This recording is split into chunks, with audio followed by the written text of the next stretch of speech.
Irmãos, uma boa noite. Não vamos esquecer das orações que estão catalogadas no hall de pedidos da igreja. Hoje nós vamos, se Deus nos permitir, e de verdade mesmo, nós vamos falar sobre Melquisedeque e Jesus. Eu gostaria que os irmãos orassem bastante para a pregação de hoje, porque tem bastante palavras, mas eu quero ver se eu torno bem simples para os irmãos, bem fácil de entender, esse grande mistério que Deus colocou para nós, que é a salvação e o rastreamento da salvação. Não é necessário fazer isso, mas é muito importante você ter, para que você substancie mais em quem você crê. Jesus não veio do nada, não apareceu de repente para poder vir fazendo uma proposta de salvação para nós. Amém, irmãos? Nessa noite, se Deus nos permitir e nos der capacidade de deixar bem simples, eu não vou contar uma história igual Estevão contou antes do seu apedrejamento, e Paulo também procurou contar diante dos romanos o porquê que ele estava passando por aquelas dificuldades com os próprios judeus, e ele teve que explicar desde Abraão, os profetas, e que tudo o que acontecia com eles naqueles momentos, tanto Estevão quanto Paulo, quanto Pedro também, depois do Pentecostes, já era muito bem premeditado pela onisciência e pela vontade de Deus. Irmãos, eu sempre acredito que em cada sermão, em cada estudo e em cada ensinamento que nós propomos a fazer e ouvir, nós precisamos acrescentar cada dia mais na nossa carreira do entendimento para a posterior prática. Ouvimos falar de Cristo, nosso Senhor e Salvador, muitas vezes, e acredito que passou dos milhares de pregações que nós ouvimos durante a nossa carreira de fé, para aqueles irmãos que já têm vários anos na presença do Senhor. Eu gostaria de dizer que, além da decisão certa que um dia nós tomamos, Deus preparou, além do que imaginamos, o plano de salvação para nós.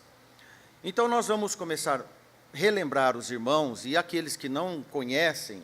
Nós temos endereço para tudo que nós vamos falar, mas não vamos dizer todos os endereços para não saturar muito de informação. Então, nós demos uma destrinchada para deixar o essencial para o seu entendimento e para o bom saber de todos nós.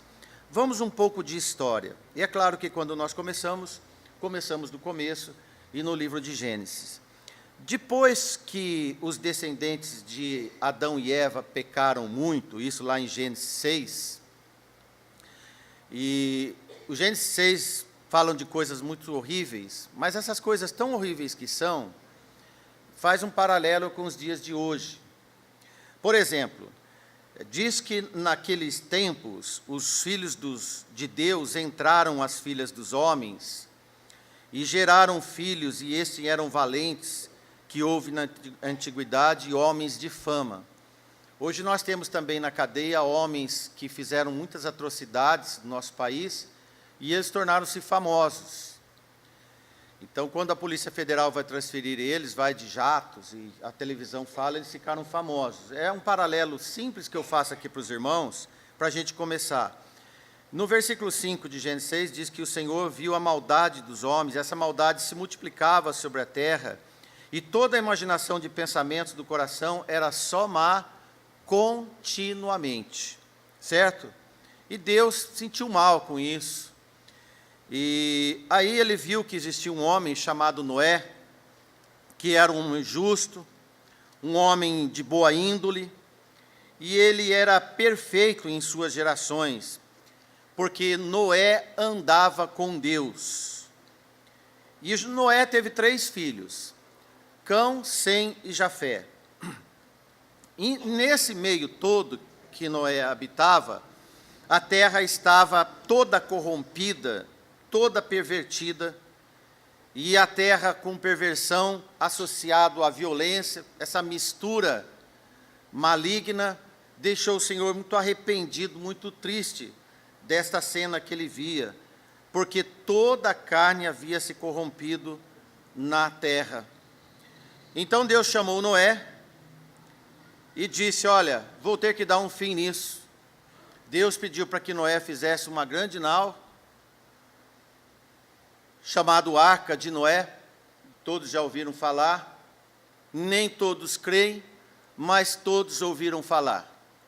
E eu espero e creio que nós que cremos no Senhor, temos a certeza desses fatos.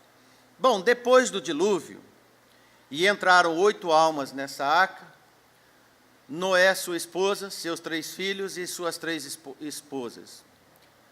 8 almas. Depois desse dilúvio todo, de 40 dias e 40 noites, ainda depois que parou de chover, essa arca ainda ficou por mais de 300 e poucos dias, até que eles pudessem descer da arca. E desceram da arca. Depois que desceram da arca, lá em Gênesis capítulo 9, versículo 1, o Senhor abençoou Noé e a seus filhos e disse: frutificai e multiplicai-vos e enchei a terra. Está aí a terra de hoje, toda povoada, mais de 7 bilhões e meio de habitantes, provavelmente já está perto dos 8 bilhões. Só que voltando a Noé, com os seus filhos, um dos seus filhos, Cão, eles foram morar na região de Canaã, que são chamados cananeus. Dos cananeus saiu Babel, a famosa Torre de Babel, a grande Babilônia, e os homens tinham uma só língua, eram unidos e poderiam pensar de uma forma única. E dos filhos do outro filho dele, dos descendentes, veio Sem, os semitas. Dos semitas veio Abraão, Esaú, Isaque, Jacó e as 12 tribos. Deus sempre olhou por uma oportunidade de encaixar o homem para se redimir. Como na descendência de Adão, os homens tinham uma só língua, e eles pensaram melhor, o Senhor deixou os homens separados em nações, para que os homens não pudessem ser mais um só povo. E eles, com línguas diferentes, hoje costumes diferentes, nações diferentes, só uma nação é única, o povo de Deus que crê em nosso Senhor Jesus Cristo. Amém, irmãos? Um resumo bem feito, assim, para poder entender. E nós vemos que Melquisedeque vai aparecer, mas ele é pouco comentado na Bíblia, pouco conhecido, e é um mistério. Ele é pouco conhecido, mas ele é grande na teologia. Isso nós vamos comentar mais com os irmãos. Em Hebreus capítulo 7, pedir para a irmã já colocar ali, nos raros momentos que se falam de Melquisedeque, nós vamos procurar ler. Porque esse Melquisedeque era rei de Salém, sacerdote do Deus Altíssimo, e que saiu ao encontro de Abraão quando ele regressava da matança dos reis e o abençoou. Não fica assustado com essa matança de reis, que nós vamos explicar por quê.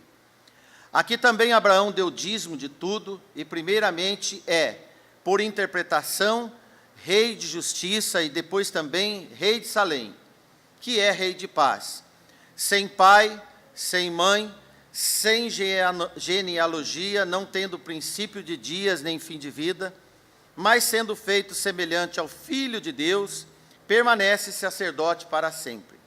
Considerai, pois, quão grande era este, a quem até o patriarca Abrão deu os dízimos dos despojos. E os que dentre os filhos de Levi receberam o sacerdote, têm ordem, segundo a lei, de tomar o dízimo do povo, isto é, de seus irmãos, ainda que tenham saído dos lombos de Abraão. Mas aquele cuja genealogia não é contada entre eles, tomou o dízimo de Abraão e abençoou o que tinha as promessas. Ora, sem contradição alguma, o menor é abençoado pelo maior. Aqui certamente tomam dízimo homens que morrem, ali, porém, aquele de quem se testifica que vive. E por assim dizer, por meio de Abraão até Levi, que recebe dízimos, pagou dízimos, porque ele, isto é, Levi, estava nos lombos de seu pai quando Melquisedeque lhe saiu ao encontro. Amém, irmãos? Amém. Aqui nós vemos uma parte de Hebreus, uma das partes mais extensas que podemos ler sobre Melquisedeque, mas nós vemos aqui a palavra sacerdote. Eu quero fazer assim uma lembrança para os irmãos sobre a questão do sacerdote. Podemos definir sacerdote, que é o poder e a autoridade que é dado por Deus a um homem para agir em seu nome. A Bíblia também tinha sacerdotisas, poder dado a uma mulher, em nome do Senhor. A palavra sacerdote significa aquele que faz a oferta, ok? Em Hebreus 8:3 diz, porque todo sumo sacerdote é constituído para oferecer dons e sacrifícios, por isso era necessário que esse também tivesse alguma coisa a oferecer. Um sacerdote é alguém que tem privilégio de entrar na presença de Deus. O sacerdote exerce o seu sacerdócio ao oferecer os sacrifícios de louvor a Deus e ao apresentar as petições a Deus em oração. A verdade é que todos os salvos nos dias de hoje são sacerdotes do Deus Altíssimo. Isto é que as Escrituras nos ensinam. O livro de Apocalipse, por exemplo, declara que os cristãos são feitos sacerdotes de Deus, por meio da fé na obra consumada de Cristo na cruz. Veja Apocalipse 1:6, por exemplo, e nos fez reis e sacerdotes para Deus e seu Pai, e a Ele glória e poder para todo sempre, amém. No Apocalipse 5:10 diz, e para o nosso Deus nos fizestes reis e sacerdotes, e reinaremos sobre a terra. Pedro confirma isso na sua epístola também, na sua primeira, capítulo 2, versículo 5. Vós também, como pedras vivas, sois edificados casa espiritual e sacerdócio santo, para oferecer sacrifícios espirituais agradáveis a Deus por Jesus Cristo. No versículo 9 diz, mas vós sois a geração eleita, o sacerdócio real, a nação santa, o povo adquirido, para que anuncieis as virtudes daquele que vos chamou das trevas para a sua maravilhosa luz. Ora, o sacerdócio do Antigo Testamento era a incumbência dos levitas. Os levitas, eles faziam todas as ofertas, os sacrifícios e os holocaustos. Com Cristo, nós aprendemos, na nova aliança, que nós também fomos feitos sacerdócio real de Deus, através de Jesus Cristo, nosso Senhor. Procuramos fazer esse parênteses para você, meu irmão, para que você tenha uma compreensão da relação entre sacerdócio real e o sacerdócio de Melquisedeque. A diferença de Melquisedeque sobre o sacerdócio dos levitas, que eram descendência da tribo de Levi. Melquisedeque não tinha nem origem específica determinada, então ele não era para ser um sacerdote, mas aparece na palavra de Deus como um sacerdócio à imagem e semelhança do nosso Senhor Jesus Cristo, muito mais próximo do que os próprios levitas. E essa explicação é necessária, porque no livro de Hebreus, vê-se que houve necessidade de mudança de sacerdócio levítico por um outro superior. Desta forma, nós, os salvos, estamos debaixo do sacerdócio de Cristo, não mais da velha aliança, no qual todos nós somos considerados sacerdotes reais com missão muito elevada. Amém, meus irmãos? Amém. Vemos em 1 Pedro 2:9, essa nação santa, povo adquirido, para que anuncieis as virtudes daquele que nos chamou das trevas para a sua maravilhosa luz. Então, o sacerdote é para estar fazendo oferecimento e oferecendo-se em louvor ao Senhor em obra agradável e cheiro suave do Senhor. Esta é uma incumbência nata dos salvos. Por isso, em nosso comportamento, devemos nos conduzir de maneira que o nome do Senhor seja glorificado através de nosso Senhor Jesus Cristo. O sacerdócio perfeito é isso. Este outro sacerdote que seria levantado é o nosso Senhor Jesus Cristo, que foi dito: jurou o Senhor e não se arrependerá. Tu és um sacerdote eterno segundo a ordem de Melquisedeque. Salmo 110, 4. Numa profecia praticamente feita por Davi. Era uma mensagem profética e messiânica que apontava para Cristo através do rei Davi. Confere? Essa ordem de Melquisedeque não era reconhecida pelos judeus, só aceitavam e reconheciam a ordem de Arão, que andava com Moisés, ou levítica. Em Hebreus, o autor de Hebreus refere a mensagem profética de Davi sobre o Cristo, dizendo, veja o versículo 5 do Salmo, assim também Cristo, aliás, em Hebreus 5 e 6, assim também Cristo não se glorificou a si mesmo para se fazer sumo sacerdote, mas aquele que lhe disse, tu és meu filho e hoje te gerei, como também diz no outro lugar, tu és sacerdote eternamente, segundo a ordem de Melquisedeque. Agora aparece Melquisedeque aqui novamente. A ordem de Melquisedeque. Quem era ele para aparecer segundo a ordem de Melquisedeque? A expressão, meus irmãos, segundo a ordem de Melquisedeque, ela é uma tipologia, ela é tipológica. Em Hebreus 7,15 diz, muito mais manifesto é ainda, se a semelhança de Melquisedeque se levantar outro sacerdote, que é o nosso Senhor Jesus Cristo. Então Jesus Cristo é semelhante à ordem de Melquisedeque, e não segundo a ordem dos levitas. Siga essa linha. Jesus não pertencia à tribo de Levi também, a tribo dos sacerdotes. Então Jesus Cristo, nosso Senhor, não poderia ser sacerdote do Senhor por ser da tribo de Judá e não da tribo de Levi, segundo a lei. Por isso Jesus não seria consagrado sacerdote de acordo com a lei. Ele pertencia à tribo de Judá. Veja só, versículo 13 de 7 de Hebreus. Porque aquele de quem estas coisas se dizem pertence a outra tribo, da qual ninguém serviu o altar, visto ser manifesto que o nosso Senhor procedeu de Judá.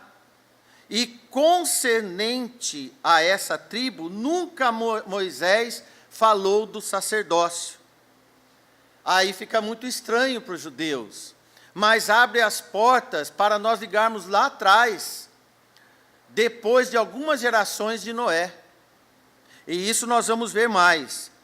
Mas aí nós vemos que esse sacerdócio é eterno, o levítico não. Em Hebreus 5 e 6, como também diz no outro lugar, tu és sacerdote eternamente segundo a ordem de Melquisedeque. Aí então nós compreendemos por que Jesus é sacerdote eterno segundo a ordem de Melquisedeque e não segundo a lei dos judeus, a lei dos homens. Então, a autoridade de Jesus é superior de Levi, e Arão, a Abrão e a todos os outros descendentes levitas, conforme Hebreus 7, 6 e 10, que nós vamos ler agora. Então, nós vemos o aparecimento de Melquisedeque, onde nós vemos, em Gênesis 14, nós vemos poucas linhas sobre este homem, o que diz que Melquisedeque, veja a partir do verso 18, e Melquisedeque, rei de Salém, trouxe pão e vinho, e era sacerdote do Deus Altíssimo.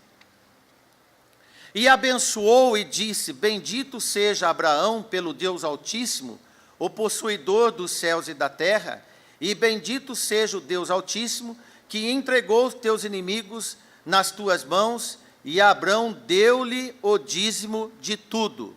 Olha, deu dízimo a Melquisedeque. Aqui nós vemos em poucas linhas as informações preciosas sobre Melquisedeque, rei de Salém. Ele era rei. Nós vemos também que ele trouxe pão e vinho para Abraão, e Abraão deu dízimo de tudo para Melquisedeque. Então os dois se entenderam e se reconheceram como chamados do Deus Altíssimo. E eles não tinham genealogia ainda para dizer isso, mas Deus já os aceitava. Então quem era Melquisedeque? Melquisedeque, meus irmãos, é um personagem de fato enigmático na história bíblica, e principalmente não aceito pelos judeus. Melquisedeque surge no cenário histórico da Bíblia de forma inesperada e de fato até misteriosa. Seu nome em hebraico é Rei de Justiça, ou Meu Rei é Justo. O relato de Gênesis 14, onde nós lemos, informa que ele era rei de Salém, isto é, rei de paz, um sacerdote cananeu. Olha, cananeu é da descendência de Cão. Não era descendência semítica, de Sem. Parece que complica ainda mais essa questão de genealogia. Melquisedeque aparece na história bíblica quando Abraão retornou de uma jornada arriscada, na qual salvara seu sobrinho Ló, que havia sido levado preso com toda a sua família nas derrotas, ou na derrota dos reis de Sodoma e Gomorra e outras cidades que foram derrotados por outros 4 reis. Em Gênesis 14, 14. Foi a primeira guerra registrada na Bíblia. Por isso que Abraão deu dízimo, e por isso que Melquisedeque veio dar pão e vinho pela vitória de Abraão, por ter resgatado aqueles homens de Sodoma e Gomorra e das outras 4 cidades. As outras cidades, para esclarecimento, são Adamá, Zebulon e Zoar. Ora, Abraão tinha ido à guerra com 318 criados, nascidos em sua casa, e derrotou invasores maior quantidade, com maior poderio, e libertou Ló e sua família. Provavelmente isso foi um dos motivos que Melquisedeque notou o poder de Deus. Essas características de Melquisedeque, ele tinha características especiais, sua atitude generosa demonstra que reconheceu que uma vitória tão grande, com um número menor de combatentes, só poderia ser resultado das bênçãos de Deus sobre Abraão. Abraão deu dízimo a Melquisedeque. 14, 20 diz: deu-lhe o dízimo de tudo. Ora, irmãos, aqui nós vemos a primeira referência bíblica do dízimo. Depois que o dízimo foi instituído em Levítico na lei, mas antes da instituição da lei levítica, a lei dos judeus, Abraão deu dízimo sem lei, sem ninguém mandar, e de tudo. Pela fé, Abraão foi justificado, e vai anotando isso, como que Abraão instituiu com liberdade e proativo nessa questão, sem ser mandado, sem ter lei para fazer. Aqui vê a primeira referência bíblica acerca do dízimo. Continuamos. Porque séculos antes da lei, que incluiu o dízimo como preceito obrigatório para Israel, isso bem antes da lei que tornou-se obrigatório para Israel, como já acabei de dizer.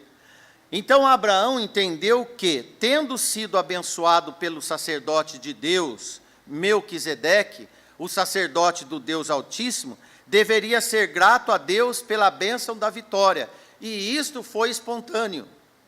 O dízimo é mais uma gratidão do que uma obrigação. Por isso que Paulo ensina a dar com alegria e contentamento. Veja a sabedoria do apóstolo Paulo no Espírito do Senhor, de colocar depois da lei do dízimo, e esse debate de dízimo até hoje se perdura, da obrigação do dízimo. Volto a contemplar o que Paulo escreveu para nós em 1 Coríntios 9, 6. E digo isto, que o que semeia pouco, pouco também ceifará. E o que semeia em abundância ceifará. Cada um contribua segundo propôs seu coração, não com tristeza ou por necessidade, porque Deus ama o que dá com alegria. Nesse mesmo espírito, Abraão deu dízimo a Melquisedeque. E foi no mesmo espírito do Senhor que Paulo ensinou à igreja. Tudo por gratidão. Melquisedeque, por outro lado, ofereceu pão e vinho. Tem um significado interessante sobre o pão e vinho. 2 elementos que Jesus colocou na ceia. Na Páscoa tinha mais elementos, mas na ceia do Senhor, só o pão e o vinho. Olha, irmãos, Melquisedeque, sem ninguém mandar, de uma terra estranha, ofereceu, como sacerdote do Deus Altíssimo, ofereceu pão e vinho a Abraão e aos seus homens que estavam cansados, demonstrando amizade. Ele abençoou Abraão em nome do Deus Altíssimo e louvou a Deus por ter dado a Abraão vitória na batalha. Em Gênesis 14, onde nós lemos. Abraão ofereceu a Melquisedeque um dízimo de tudo, o que tinha conquistado. Ao fazer isso, Abraão indicou que ele reconhecia que Melquisedeque acreditava no Deus verdadeiro e era seu seguidor também, assim como um sacerdote de posição mais elevada que o próprio Abraão. A existência de Melquisedeque mostra que outras pessoas, além de Abraão e sua família, também serviam a Deus verdadeiro naquela época distante. Compreende?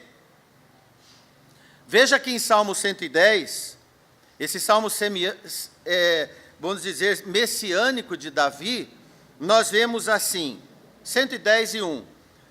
Disse o Senhor ao meu Senhor: assenta-te à minha mão direita, até que ponha teus inimigos por escabelos dos teus pés. Se você correr em Mateus 22, versículo 43 e 45, Jesus, nosso Senhor, diz as mesmas palavras messiânicas de Davi.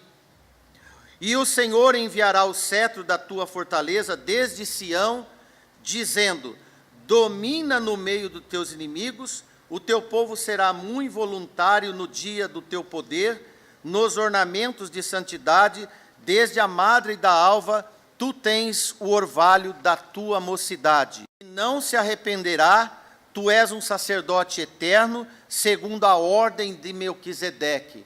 Nós vemos aqui Davi, nosso Senhor Jesus Cristo, envolvendo a ordem de Melquisedeque como sacerdote do Deus Altíssimo, e não fala nada sobre a herança levítica que era das 12 tribos.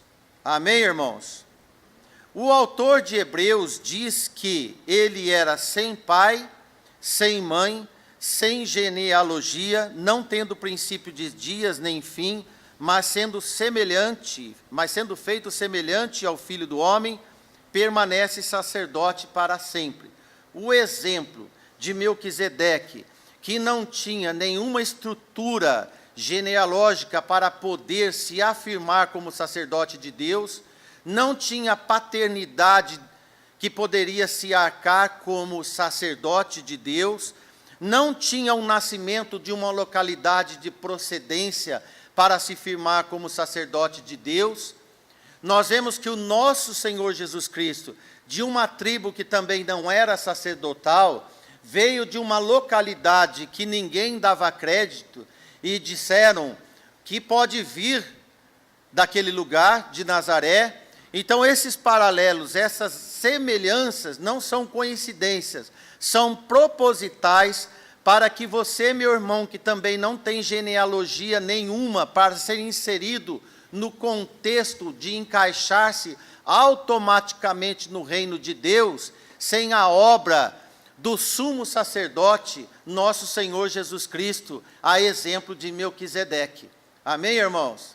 Amém. Então vê que nós não estamos perdidos no tempo, no espaço, na história, mesmo não fazendo parte de genealogias de sangue azul, podemos dizer, de Abraão, nós temos por pai Abraão, e Jesus disse: até dessas pedras eu posso tirar filhos de Abraão. Esse recado vem de Melquisedeque, embora eles não aceitassem isso. Então Melquisedeque conhecia Deus por meio de uma tradição que se espalhou após o dilúvio, ou devido a uma revelação sobrenatural de Deus, percebeu que Abraão servia ao mesmo Deus. Da mesma forma que nós encontramos em Noé, no mundo todo perdido, Deus olhou para Noé, que Deus viu que Noé era um homem justo. Amém, irmãos? Amém. Assim também o Senhor viu em Melquisedeque um homem justo. Assim também, irmãos, Deus viu em você uma pessoa em que pudesse fazer justiça. É assim que o Senhor toca no coração das pessoas. Eu creio que isso substancia mais o motivo de você estar aqui hoje. Eu sei que é um fundo teológico de muito conceito, mas nós preparamos para você, bem liquefeito, bem digestivo, para você poder entender como é maravilhoso o plano da salvação de Deus para todos nós, não sendo nada diante de Deus. Mas Deus olhou para nós. O certo é que Melquisedeque cria em Deus e o servia. Se tivesse resposta ou não, ele cria. O mesmo Noé fazia isso, pois ele era um sacerdote do Deus Altíssimo. O Senhor aceitou sua adoração por adoção. Não tinha nenhuma herança sacerdotal, porque também, irmãos, nós somos filhos de adoção. Nós somos filhos de adoção, nós somos enxertados na videira. Nós não éramos para ser, mas tornamos sendo filhos de Deus por adoção. Amém? Amém? Mas há de vir conosco como gentios e estrangeiros então. Foi um verdadeiro adorador no meio de uma gente idólatra e corrompida na região de Sodoma e Gomorra, na região de Mar de Sal. Hoje é uma região inundada pelo chamado Mar Morto, região que habitava o sobrinho de Abraão, Ló, filho de Arã, irmão de Abraão, que morreu ainda em Ur da Caldeia, na Mesopotâmia. Abraão teve seu irmão falecido nessa terra, então eles vieram para Canaã, onde moravam os cananeus, que são os descendentes de Cão. Por isso Deus prometeu a eles uma terra que habitava um povo estranho. Gênesis 10 você pode ver, Jebuseus e tantos outros filisteus que moravam naquela região, que ora antes morou Abraão. Gênesis 14, 18 diz: E Melquisedeque, rei de Salém, trouxe pão e vinho, e este era sacerdote do Deus Altíssimo. Volto a comentar isso, irmãos, porque sua ordem sacerdotal, com aspectos peculiares, tornou-se um tipo de sacerdócio de Cristo, em que tudo é superior a todas as ordens sacerdotais existentes. A história de Melquisedeque, como vimos, é tão breve que o autor sagrado pôde narrá-la em apenas 3 versículos. Gênesis 14, 18 em diante. Ainda, irmãos, aliás, nem a bibliografia ou a biografia possui um misterioso homem. Sabemos apenas que era rei de Salém e sacerdote do Deus Altíssimo. Se sua história é tão pequena assim, volto a repetir aos irmãos, a teologia de Melquisedeque é muito grande e importante. A importância de Melquisedeque faz-se plena com a encarnação de Cristo, que, desde o Calvário, exerce o seu sacerdócio junto ao Pai. O rei de Salém entra em cena quando sai ao encontro de Abraão, que vinha de uma batalha para libertar Ló, seu sobrinho. E ali, na antiga Jerusalém, Salém, cidade de paz, abençoa o patriarca e toda a nação israelita. Nesta bênção, irmãos, você estava incluído. Amém? Amém?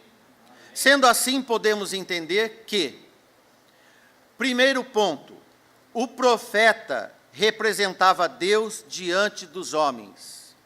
O sacerdote representava os homens diante de Deus.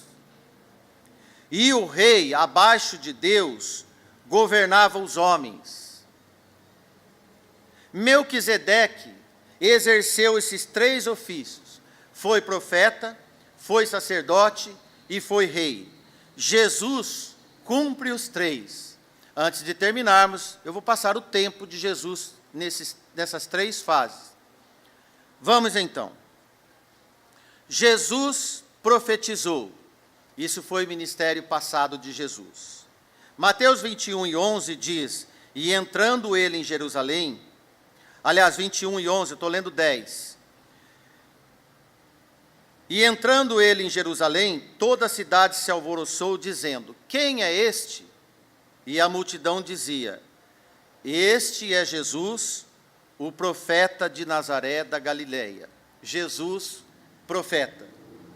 Um outro momento de Jesus, quando Jesus foi a uma cidade chamada Naim, e com ele iam muitos dos seus discípulos, e a multidão era grande. Quando chegou à cidade, Jesus presenciou um cortejo fúnebre, um enterro de uma viúva que tinha que enterrar seu único filho.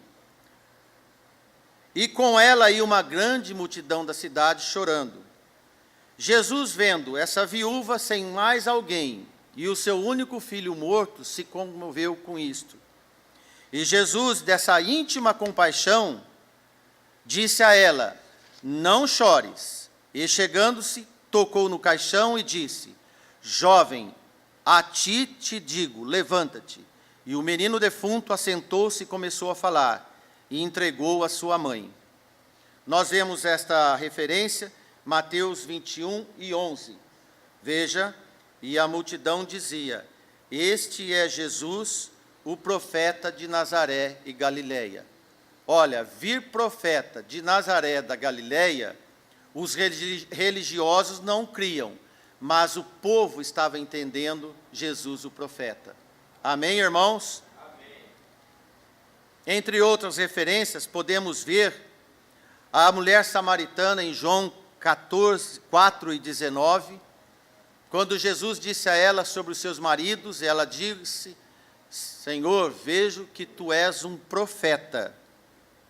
Também nós vemos João, em João 1:18, o Filho unigênito que está no seio do Pai, este o revelou para nós. Em Hebreus 1:1 e 2, e havendo Deus antigamente falado muitas vezes de diversas maneiras aos pais pelos profetas, a nós falou nesses últimos dias pelo seu Filho, a quem constituiu o herdeiro de tudo, por quem fez também o mundo. Jesus, além de Filho de Deus, Salvador, ele foi profeta do Deus Altíssimo entre nós. Jesus também foi sacerdote, e esse é o ministério presente de Jesus em nós.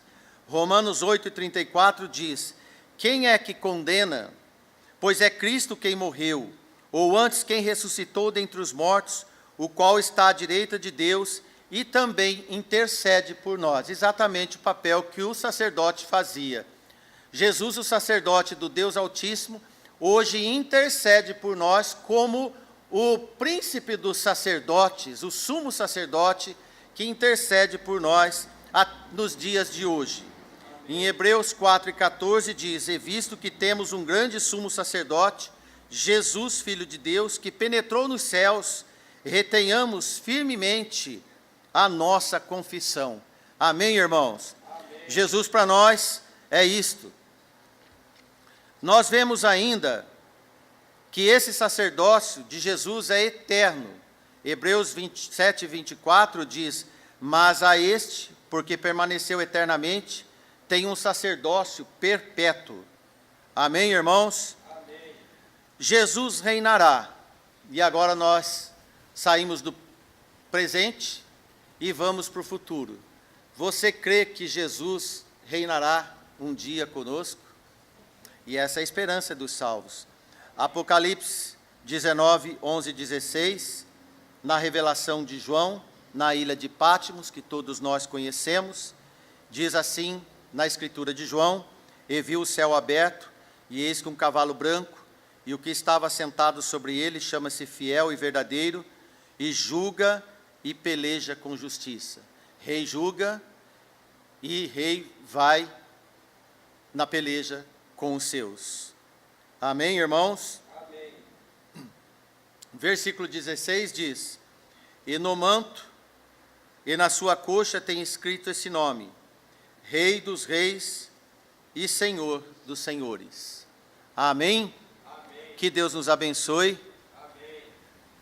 Que Deus nos ajude cada dia mais a ter essa consciência. O irmão Márcio, durante a semana, leu um tanto para falar pouco. Para resumir para você, de uma forma bem concisa, bem explícita, né? Eu tive o cuidado e muita oração de não fazer desse sermão, desse culto, uma chata aula de cálculo aritmético, mas para passar para você uma informação bíblica, uma informação de aumento de fé, uma informação que te deixa mais firme cada dia, de conhecer e de saber que Jesus é único.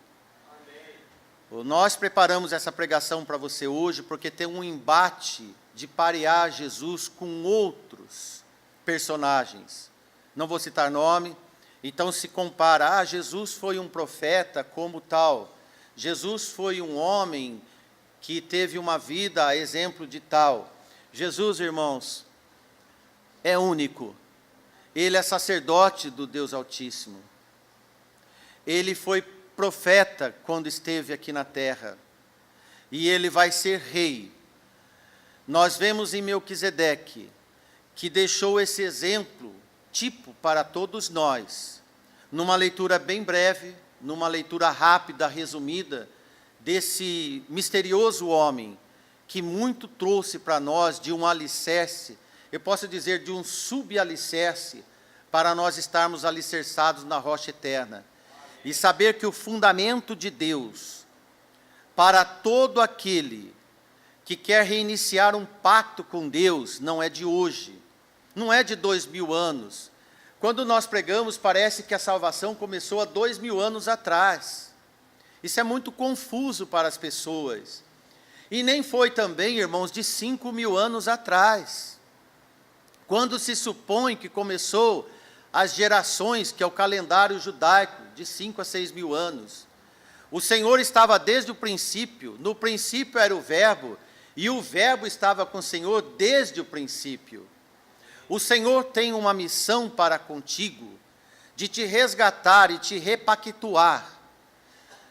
É de dar muita dor quando as pessoas lisonjeiam, menosprezam uma palavra tão sólida, tão firme, mais que as próprias gerações, mais que a história dos homens, mais que a lógica dos homens, mais que os princípios dos filósofos, mais que a história das nações. É que Deus é soberano e Ele tem poder para criar, para destruir.